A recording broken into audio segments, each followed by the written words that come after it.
Smart phone ఉన్న ప్రతి ఒక్కరు వాట్సాప్లో స్టేటస్ పెట్టగలరు. మీకు గనక నిజంగా దమ్ముంటే లైఫ్లో మీకంటూ ఒక గొప్ప స్టేటస్ సంపాదించి చూపించండి. గొప్ప స్టేటస్, గొప్ప గుర్తింపు సంపాదించడానికి కేవలం నార్మల్గా ట్రై చేస్తే సరిపోదు. కసితో ఉండాలి. మైండ్లో ఒకటే లక్ష్యంగా పెట్టుకొని అది పొందడానికి కసితో రగిలిపోవాలి. ఈ విషయం ఆల్రెడీ చాలా మంది లైఫ్లో ప్రూవ్ అయింది. జీవితంలో నార్మల్గా ట్రై చేసే వాళ్ళకన్నా పిచ్చివాడిలా కసితో ట్రై చేసే వాళ్ళకే సక్సెస్ దక్కింది కూడా. గైస్, ఓటమిని ఈజీగా ఒప్పుకోకపోవడం మన అమ్మ దగ్గర నుంచి కూడా నేర్చుకోవచ్చు. ఎందుకంటే పిల్లలకి ఒంట్లో బాగాలేనప్పుడు, డాక్టర్లు రాసిన టాబ్లెట్స్ పనిచేయలేనప్పుడు కొన్ని గుడ్లతో, మిరపకాయలతో, నిమ్మకాయలతో దిష్టి తీసి రోగం నయం చేస్తుంది. కాబట్టి ఒకవేళ మనం అన్నం తినకపోతే తిట్టో కొట్టో అబద్ధాలు చెప్పో మొత్తానికి ఎలాగోలా మాయ చేసి మనకి అన్నం తినిపిస్తుంది. మీరు కూడా ఇలాగే ఎప్పుడు లైఫ్లో ఏది ఈజీగా వదిలేయొద్దు. ఓటమిని ఒప్పుకోవద్దు. కసితో నువ్వు అనుకున్నది దక్కే వరకు ప్రయత్నిస్తూనే ఉండు. ఒకవేళ ఎవరైనా మీరు ఓడిపోవడం చూసి నవ్వితే వాళ్ళకి ఇలా జవాబు చెప్పండి: ఇవాళ నువ్వు నా పరిస్థితి చూసి ఎగతాళి చేయొచ్చు. నువ్వు ఎన్నిసార్లు అయితే నువ్వు సక్సెస్ అవ్వాలని కలలు కంటూ ప్రయత్నించకుండా ఉంటున్నావో దానికి 10-20 రెట్లు నేను ట్రై చేసి ఓడిపోతూ ఒక్కొక్క మెట్టు ఎక్కుతున్నా. అలా ఓడిపోతూ కూడా ఇవాళ నీ ముందు ధైర్యంగా నించొని సమాధానం చెప్తున్నా అంటే ఇక్కడ నా దమ్మేంటో నీకు తెలుస్తుంది అని ఇలా గేరగా, ధైర్యంగా, పౌరుషంతో సమాధానం చెప్పండి. దెబ్బకి ఎలాంటి వాడైనా న్యూట్రల్ అయిపోవాల్సిందే. గైస్, ప్రపంచంలో ఏదైనా రెస్ట్ లేకుండా పనిచేస్తూ ఉండేది ఏంటంటే కేవలం హార్ట్, అంటే గుండె మాత్రమే.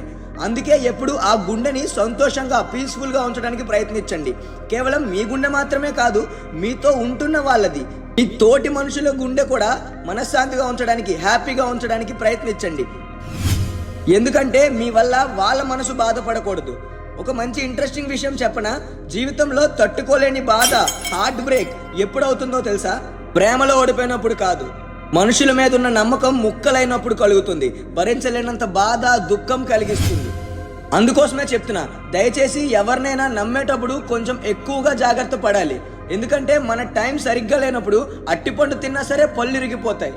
అసలు ఈ ప్రాబ్లమ్స్ అన్నిటి నుంచి కొంచెం డైవర్ట్ అవ్వాలని అనిపిస్తే మీరు చేసే వర్క్స్లో చూపించండి. మీరు చేసే వర్క్లో ఫుల్గా బిజీ అయిపోండి. అప్పుడు పిచ్చి పిచ్చి ఆలోచనలకి తోవలేదు.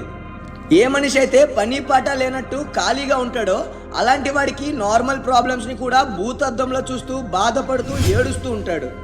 నీకు ఊహ తెలియని టైంలో మీరు చేసే ప్రతిదీ పేరెంట్స్దే బాధ్యత.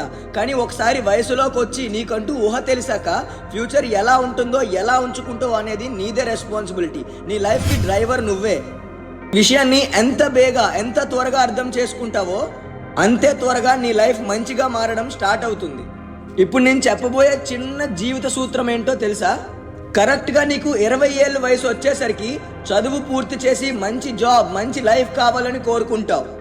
ఆ తర్వాత కరెక్ట్గా నీకు 30 ఏళ్ళు వచ్చేసరికి మంచి శాలరీ కావాలి, మంచి జాబ్ కావాలి, మంచి అమ్మాయిని పెళ్లి చేసుకొని మంచి లైఫ్ కావాలి అని కోరుకుంటావు. ఆ తర్వాత కరెక్ట్గా నీకు 40 ఏళ్ళు వచ్చేసరికి పిల్లల్ని బాగా చదివించి గొప్ప వాళ్ళని చెయ్యాలి, పేరెంట్స్ని, ఫ్యామిలీని బాగా చూసుకోవాలని కోరుకుంటావు. ఆ తర్వాత కరెక్ట్గా నీకు 50 ఏళ్ళు వచ్చేసరికి పిల్లల ఫ్యూచర్ కోసం టెన్షన్ పడుతుంటావు. ఒక పక్క పేరెంట్స్కి ఫుల్గా హెల్త్ ప్రాబ్లమ్స్ ఉంటే వాటిని సాల్వ్ చేయడానికి ట్రై చేస్తావు. ఇంకో పక్క నీకు కూడా 50 ఏళ్ళు వచ్చాయిగా, షుగర్లు, బీపీలు వచ్చేస్తాయి. కాబట్టి వాటికి టాబ్లెట్స్ వేసుకుంటూ తగ్గించుకోవడానికి ట్రై చేస్తావు.